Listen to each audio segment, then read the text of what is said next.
रहीम। Dear students, अस्सलाम वालेकुम। Shahzaman Akbar from CCU, chemistry class 9th, chapter number 3। आज का जो हमारा टॉपिक है, after the Newlands law of octaves, Mendeleev's periodic table.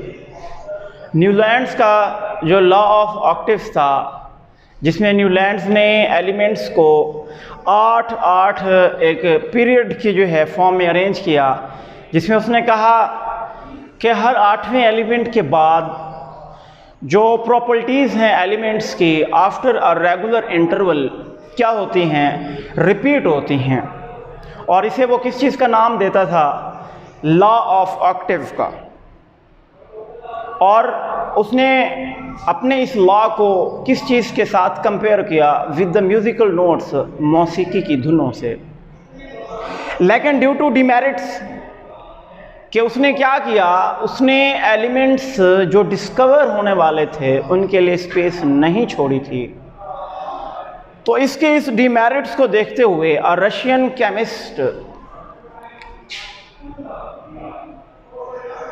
Chemist हैं Mendeleev,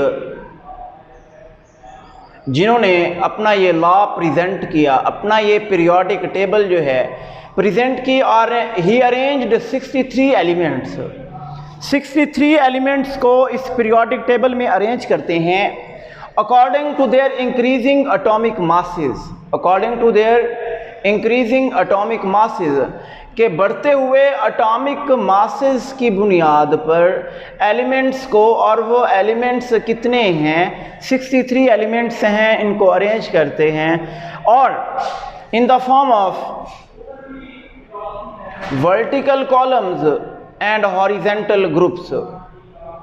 vertical columns and horizontal groups. Vertical column and horizontal groups. क्या किया कि लॉ ऑफ ऑक्टेव में न्यूलैंड्स के डिमेरिट्स को देखते हुए रशियन केमिस्ट मेंडलीव ने 63 एलिमेंट्स को उनके बढ़ते हुए एटॉमिक मासेस की बुनियाद पर अरेंज किया। और उस अरेंजमेंट में उसने एलिमेंट्स को अरेंज किया in vertical columns. In vertical columns के वर्टिकल कॉलम्स में जिन्हें किस चीज़ का नाम दिया जाता है? ग्रुप्स का। एंड हॉरिजेंटल रोज, जिन्हें किस चीज़ का नाम दिया जाता है? पीरियड्स का। ग्रुप्स को क्यों कहा जाता है? कि जब उसने अरेंज किया, उसने ये देखा कि इन वर्टिकल कॉलम्स में सिमिलर प्रॉपर्टीज रखने वाले एलिमेंट्स जो हैं वो यहाँ पर मौजूद थे। इस वजह से इसे किस चीज़ का नाम दिया गया? ग्रुप का। क्योंकि आप लोग जानते हैं कि सिमिलर प्रॉपर्टीज़ रखने वाले क्या होते हैं? एक ही ग्रुप के मेंबर्स होते हैं। इस वजह से नाम दे दिया गया इन वर्टिकल कॉलम को ग्रुप्स का। और वर्टिकल जो हमारे पास हॉरिजेंटल रोज थी, इसमें देखा कि आफ्टर अ रेगुलर इंटरवल एक वक्फे के बाद, मखसूस वक्फे के बाद बाकायदगी से प्रॉपर्टीज़ जो हैं वो चेंज हो रही हैं। और जैसा कि आप लोग जानते हैं, पीरियड्स के हर वक्फे के बाद पीरियड चेंज होता है, एक नया पीरियड जो है वो स्टार्ट होता है। इस वजह से इन्हें किस चीज़ का नाम दे दिया गया? पीरियड्स का। और इस तरीके से जो अरेंजमेंट, जो ग्राफ ऑब्टेन हुआ, इस ग्राफ को नाम दिया गया पीरियोडिक टेबल का। अब क्योंकि ये पीरियोडिक टेबल किसने अरेंज की? मेंडलीव ने, तो इसे किस चीज़ का नाम दे दिया जाता है? मेंडलीव पीरियोडिक टेबल का। और मेंडलीव को कहा जाता है the creator of first version of periodic table. Creator of first version of periodic table, क्योंकि सबसे पहले जो पीरियोडिक टेबल की जो टर्म है, ये किसने यूज़ की? ये मेंडलीव ने यूज़ की। यहाँ तक बात क्लियर है? क्या हुआ कि न्यूलैंड्स के डिमेरिट्स को देखते हुए रशियन केमिस्ट मेंडलीव ने 63 एलिमेंट्स को according to their increasing atomic masses जब अरेंज किया तो उसमें वर्टिकल कॉलम्स जिन्हें ग्रुप्स का नाम दिया गया और हॉरिजॉन्टल रोज जिन्हें किस चीज़ का नाम दिया गया, पीरियड्स का, ये एक ग्राफ ऑब्टेन हुआ। इस ग्राफ को, इस टेबल को पीरियोडिक टेबल का नाम दिया। अब क्योंकि मेंडलीव ने अरेंजमेंट की एलिमेंट्स की तो इसे नाम दिया जाता है मेंडलीव पीरियोडिक टेबल का। इसकी सबसे खास बात यह है कि इसमें जो डिमेरिट न्यूलैंड के लॉ ऑफ ऑक्टेव में था वो डिमेरिट क्लियर होता है। इसने अनडिस्कवर्ड एलिमेंट्स के वो एलिमेंट्स जो अभी तक डिस्कवर्ड नहीं हुए थे उन एलिमेंट्स के लिए जो स्पेस है वो इसने छोड़ दी, वो स्पेस वैकेंट रखी कि जो अनडिस्कवर्ड एलिमेंट्स हैं वो अगर बाद में डिस्कवर होते हैं तो उन्हें इस पीरियोडिक टेबल में क्या किया जा सके, अकोमोडेट किया जा सके। फॉर एग्जांपल अब मेंडलीव की बात करते हैं कि मेंडलीव के पास मैं लेट कर रहा हूँ कि पहला एलिमेंट हाइड्रोजन था, उसके बाद लिथियम था, उसके बाद बोरोन था। अब यहाँ पे देखें कि लेट के हाइड्रोजन नहीं है, इसका मास नंबर 1 है, इसका मास नंबर 3 है। अब 2 वाला तो नहीं है, इसने क्या किया, इस 2 वाले की जगह पे 3 वाले को प्लेस कर दिया।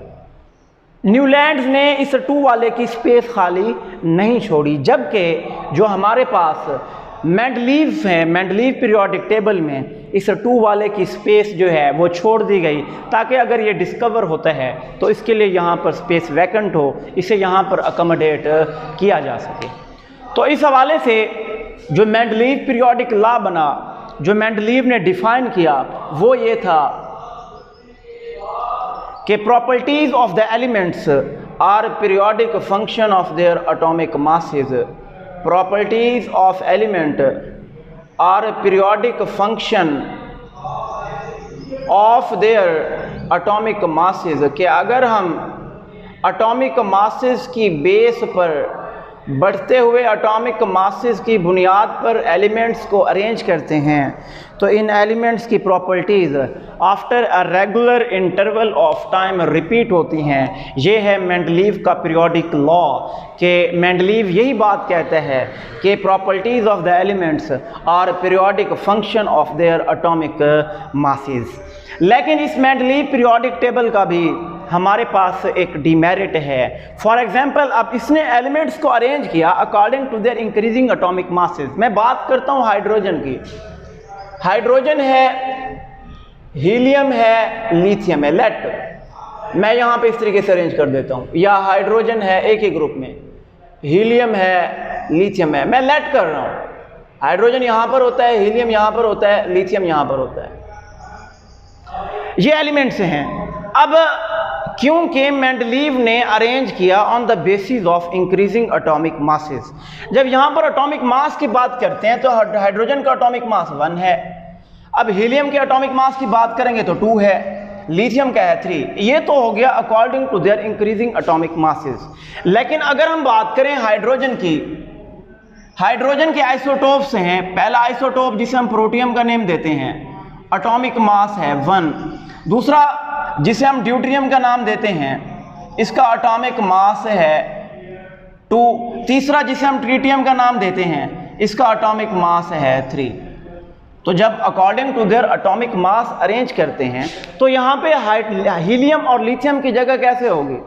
तो इंक्रीजिंग एटॉमिक मासेस में इनके आइसोटोप्स को प्लेस करना क्या होता है, वेरी डिफिकल्ट होता है। और अगर एलिमेंट्स के हम आइसोटोप्स को प्लेस करते हैं, जो एलिमेंट्स यहाँ पर हैं उनको प्लेस नहीं किया जा सकता। तो ये हमारे पास डिमेरिट था मेंडलीव पीरियोडिक टेबल का, मेंडलीव पीरियोडिक लॉ का। उसने कहा properties of elements are periodic function of their atomic masses. लेकिन एटॉमिक मासेस की बेस पर एलिमेंट्स और उनके आइसोटोप्स को प्लेस करना, उनको अरेंज करना पीरियोडिक टेबल में क्या था, इम्पॉसिबल था, डिफिकल्ट था।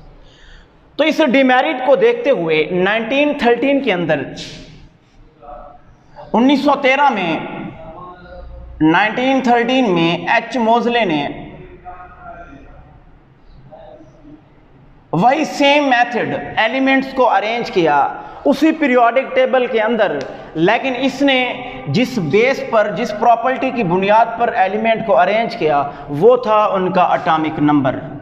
एटॉमिक नंबर की बुनियाद पर, according to their increasing atomic number, elements को उनके बढ़ते हुए एटॉमिक नंबर की बुनियाद पर जब अरेंज किया जाता है तो तब ये मॉडर्न पीरियोडिक लॉ वजूद में आता है, जिसके मुताबिक कहा जाता है कि properties of the element are periodic function of, properties of the element are periodic function of their atomic number, कि एलिमेंट्स की प्रॉपर्टीज़ जो हैं उनके एटॉमिक नंबर का पीरियोडिक फंक्शन है। यानी अगर हम एलिमेंट्स को अरेंज करते हैं on the basis of their atomic number, तब हम कह सकते हैं कि their properties are repeated after a regular interval of time, कि हर वक्फे के बाद वही सेम मेथड, वही बात, लेकिन जो बेसिस के तौर पर एलिमेंट्स को अरेंज करने की जो बुनियाद है वो क्या है, वो चेंज हुई है। और वो कौन सी है? वो है एटॉमिक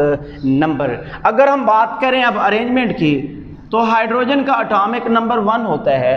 हाइड्रोजन का कोई भी आइसोटोप हो, चाहे वो प्रोटियम है, प्रोटियम का एटॉमिक नंबर 1 है। हम दूसरा आइसोटोप देख लें, ड्यूट्रियम है। ड्यूट्रियम के आइसोटोप का मास नंबर तो 2 है लेकिन एटॉमिक नंबर 1 है। हम तीसरा आइसोटोप देखते हैं, ट्रीटियम। ट्रीटियम का मास नंबर तो 3 है लेकिन एटॉमिक नंबर वही 1 है। इस तरीके से इन 3 आइसोटोप्स को एक ही एलिमेंट के ब्लॉक में प्लेस किया जा सकता है, बिकॉज आइसोटोप्स के एटॉमिक नंबर सेम होते हैं, मास नंबर चेंज होते हैं। तो ये था हमारे पास मॉडर्न पीरियोडिक लॉ। आज का हमारा टॉपिक यहीं पर एंड होता है। बेटा इसे अच्छे तरीके से प्रिपेयर कीजिएगा। Wish you best of luck. अल्लाह हाफिज़।